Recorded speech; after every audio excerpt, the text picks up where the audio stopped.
ஸ்ரீமத் பகவத்கீதைக்கு ஸ்ரீ சங்கரர் எழுதியுள்ள முன்னுரை மிகச் சிறப்பு வாய்ந்தது. கீதா நாயகனாக, பார்த்த சாரதியாக, வைகுண்டாதிபதியான திருமால் வந்தார். கீதா பாஷ்ய நாயகனாக, ஜீவ சாரதியாக கைலாசபதி ஈஸ்வரனே வருகிறார். வால்மீகி கூறிய ராம கதையை அத்தியாத்ம ராமாயணமாக பார்வதிக்குச் சொன்னார். கிருஷ்ணன் சொன்ன ஆத்ம கீதையை சங்கர ரூபத்தில் வந்து நம் அனைவருக்கும் விரித்துச் சொல்கிறார் பரமேஸ்வரன். கிருஷ்ணன் எதன் பொருட்டு கீதையை உபதேசித்தான்? ஒரு வரியில் சொல்ல முடியுமா என கேட்டான் சீடன். சொல்கிறேன் என்று ஆச்சாரியர் சொல்லும் அழகை பாருங்களேன். தஸ்ய அஸ்ய கீதா சாஸ்திரஸ்ய சங்க்ஷேபதः பிரயோஜனம் பரம் நிஸ்ரேயசம் சஹேத்கஸ்ய சம்சாரஸ்ய அத்யந்தோ பரமலக்ஷணம். இதன் பொருள் சுருக்கமாக சொல்கிறேன். சம்சாரம் எனப்படும் பிறவித் தலையை அதன் மூல வேரோடு களைந்து எறிந்து உயர்வர உயர் நலம் பெறச் செய்வதுதான் இந்நூலின் குறிக்கோள். இதுவே முக்தி. சரி, இந்நிலையை எப்படி அடைவது? எல்லா கர்மங்களையும் துறப்பதை முன்னிட்டு கொண்ட ஆத்ம ஞான நிஷ்டை எனும் தர்மத்தினாலேயே இந்நிலையை அடைய முடியும். இதுவே கீதா தர்மம், இதுவே கீதா ஞானம், இதுவே கீதா தத்துவம். இதை உணர்ந்தால் போதும், மனித வாழ்வு முழுமை பெறும். பிரம்மானுபூதி பெற்று பிரம்மத்தின் நிலையை பெறுவதற்கு இந்த தர்மமே போதுமானது, முழுமையாக போதுமானது. வாழ்வு வளம் பெற கீதா சாஸ்திரம் மாத்திரமே போதும் என்கிறார் பகவத்பாதர். ஆச்சாரியரின் சொல்லின் வீச்சு, கருத்தின் நிலைப்பாடு, தர்மத்தில் உறுதி போன்ற பலவும் அவரது வாக்கியங்களில் ரீங்கரித்து கொண்டே இருக்கின்றன. உண்மையான நாட்டத்துடன் இவற்றில் ஈடுபட்டால் அவை நம்முள் அடங்கி கிடக்கும் ஞான வேட்கையை உசுப்பித்தான் விடுகின்றன. கல்லால மரம் துறந்து நல்ல இல் நடத்த வந்தார் அன்று. எதன் பொருட்டு? குமார சம்பவத்திற்காக. நல் இல்லும் துறந்து கலியில் வந்து இறங்கினார். எதற்காக? ஞான சம்பவத்திற்காக. அன்று பலன் தேவர்களுக்கு, இன்று பலன் ஜீவர்களுக்கு. அன்று ஞானம் பிரம்மனுக்கு, இன்று பாமரனுக்கும் பண்டிதனுக்கும். அன்று நடந்தது கைலையில், இன்று நடப்பது பாரதத்தில், நம் மனவெளியில். ஆம், ஸ்ரீ சங்கரர் எங்கும் மறையவில்லை. ஸ்ரீமத் பாகவதத்தினுள் கிருஷ்ணன் நுழைந்து ஒவ்வொரு சொல்லிலும் விண்விண்ணென்று தெறிக்க நின்று பிரகாசிப்பது போல ஸ்ரீ சங்கரரும் அவரது ஒவ்வொரு நூலிலும் ஞான அதிர்வுகளை ஒளி வீச்சுடன் பரப்பிக்கொண்டு ஒவ்வொரு எழுத்திலும் சொல்லிலும் வாக்கியத்திலும் மிளிர்ந்து கொண்டே இருக்கிறார். ரசிகர்களே இதை உணர்ந்து அனுபவிக்க முடியும்.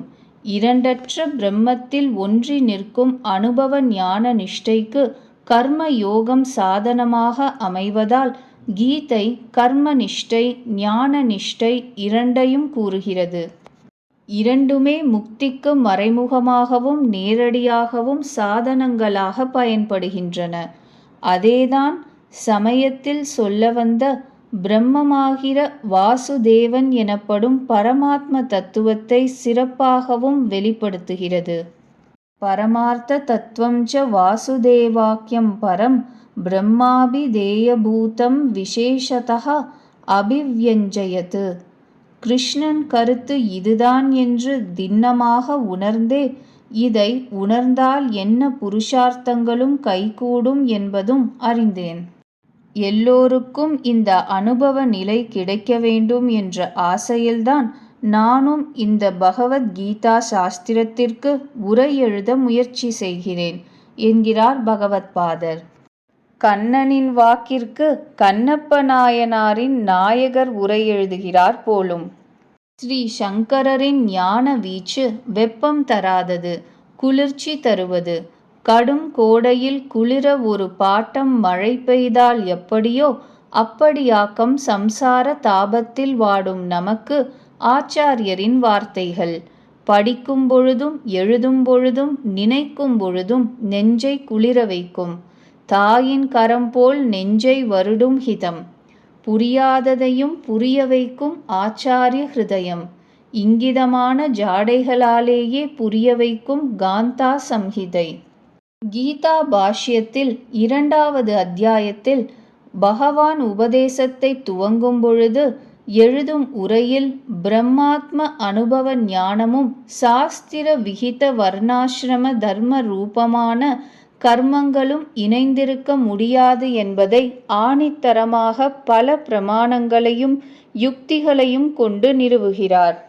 இறுதியில் கூறுகிறார், மெய் ஞானம் ஒன்றினாலேயே முக்தி கைகூடும், கர்மமும் ஞானமும் இணைவதால் அல்ல. இதுவே கீதா சாஸ்திரத்தின் தீர்மானமான முடிவு.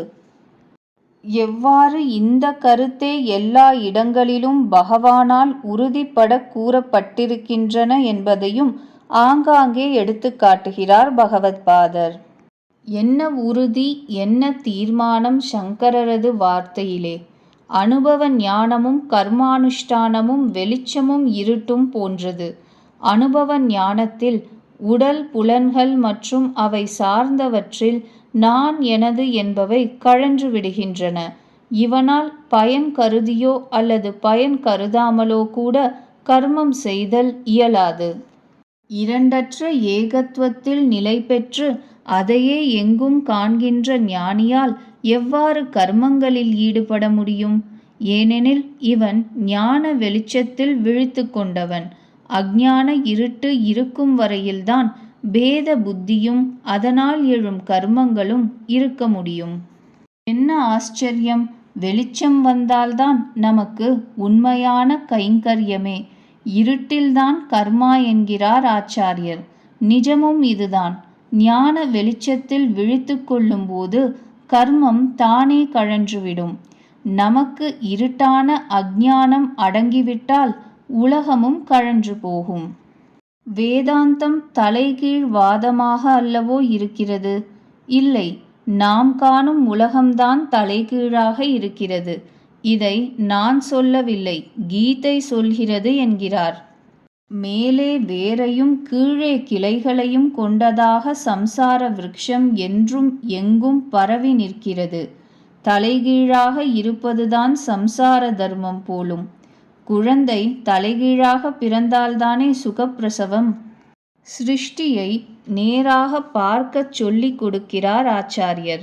தலைகீழாக பார்த்தே பழக்கப்பட்டு போன நமக்கு முதலில் ஏற்க தயக்கமாகத்தான் இருக்கும். சத்தியத்தை சொல்வதில் எனக்கென்ன தயக்கம் என்கிறார் ஆச்சாரியர். இந்த பார்வையை மாற்றியாக வேண்டும். இந்த அஞ்ஞானத்தை தகர்த்தாக வேண்டும். என்ன செய்வது? எப்படி தகர்ப்பது? பகவத்பாதர் கூறுகிறார், மனிதனே, நீ காண்பது போல் இல்லை உலகம். இது ஆதியும் அந்தமும் அற்றது. இதன் பிரதிஷ்டை எங்கு என்று அறிவதும் அரிது. பற்றின்மை என்னும் கோடரி கொண்டு இந்த சம்சார விருட்சத்தை வெட்டி சாய்த்தாலே ஞான மார்க்கம் புலப்படும். பிறகே நேரான பார்வையும் நேரான ஸ்வரூபமும் நீ அறிய முடியும்.